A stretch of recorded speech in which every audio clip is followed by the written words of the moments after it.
My birthday in Germany చాలా అన్ఎక్స్పెక్టెడ్గా జరిగింది.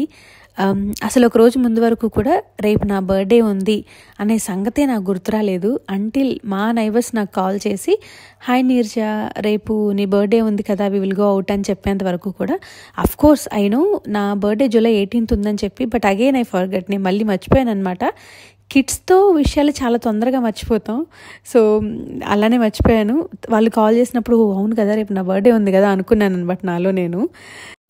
సో వాళ్ళు మాకు కాల్ చేసి రేపు బయటకు వెళ్దాము, but it's a surprise for you అని చెప్పారనమాట.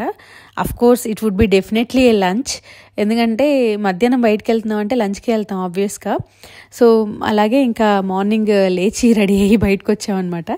బయటికి రాగానే వాళ్ళు ఇంట్లోకి రమ్మన్నారు, ఫస్ట్ ఇంట్లోకి రమ్మని కేకు అండ్ ఒక ప్లాంట్తో సర్ప్రైజ్ ఇచ్చారు ఫస్ట్. దాని తర్వాత మమ్మల్ని ఒక సూషీ రెస్టారెంట్కి తీసుకెళ్లారనమాట. దేనో ఐ లవ్ సూషీ అని చెప్పి. అండ్ లంచ్ అంతా చేసి ఇంటికి వచ్చేసిన తర్వాత అఫ్కోర్స్ కేక్ కటింగ్ మా చిన్ని బుజ్జి కన్నులతో చేయకపోతే ఎలా. అసలు సంస్కృతి అయితే రోజంతా అడుగుతానే ఉంది, అమ్మ కేక్ ఎప్పుడు కట్ చేద్దాం అని చెప్పి. So I waited for them. School నుంచి వచ్చిన తర్వాత సంస్కృతితో కట్ చేపిద్దాం, క్యాండిల్ తనతో బ్లో చేపిద్దాం అని చెప్పి వెయిట్ చేశాను అనమాట. సో వాళ్ళు వచ్చేసిన తర్వాత కేక్, చిన్న కేక్ కటింగ్ ఒకటి చేసుకున్నాము. So it's a memorable birthday for me.